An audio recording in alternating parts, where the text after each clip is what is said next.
Johnny Chakamae Kolokotia Raja Marali Sawatia Mutia Raja Johnny Chakamae Kolokotia Raja Marati Sawatia Mutia राजा।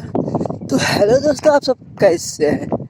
तो दोस्तों आज मैं फिर से एक बहुत ही हिट मेटल भक्ति सॉन्ग लेकर आया हूँ, जो कि पवन सिंह का ट्रैक पे है, मारती सवतिया मतिया राजा पर। ले ले आया फूल अगरबत्तिया राजा देवी माई के करबया रतिया राजा। ले ले आया फूल अगरबत्तिया राजा देवी माई के करबया रतिया राजा। पाना सुपारी नरियल चुनरी लहला फूल के पतिया राजा। ले ले आबे फूल अगरबत्तिया राजा देवी माई के करबया रतिया राजा। ले ले आबे फूल अगरबत्तिया राजा देवी माई के करबया रतिया राजा। होई पूजा पाठ हो दिन और रात हो, माना तू धनिया के अपना नु बात हो। ले ले हो कलसा होई पिया जालसा, कर मन में बाटे मनवा में ललसा। सर्वसा के अवतारी मैया ले ले हदिया के बतिया राजा।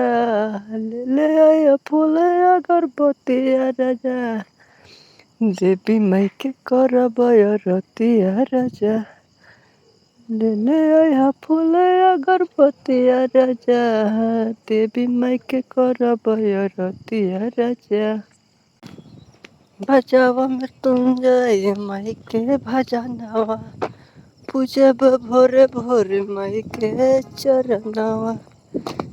सतो बहिनिया अवतार भैरो भैया, करब नवरात बात मानी सैया।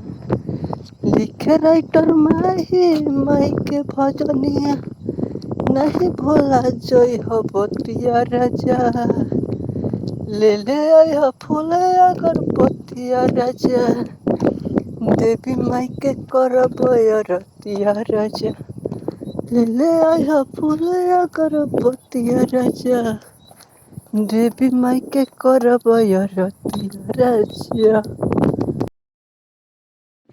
तो दोस्तों इस गाने का कोई चार्ज नहीं रखा गया है, फुल एंड फ्री सॉन्ग है, तो आप फ्री में गा सकते हैं अपना म्यूजिक बनवाकर।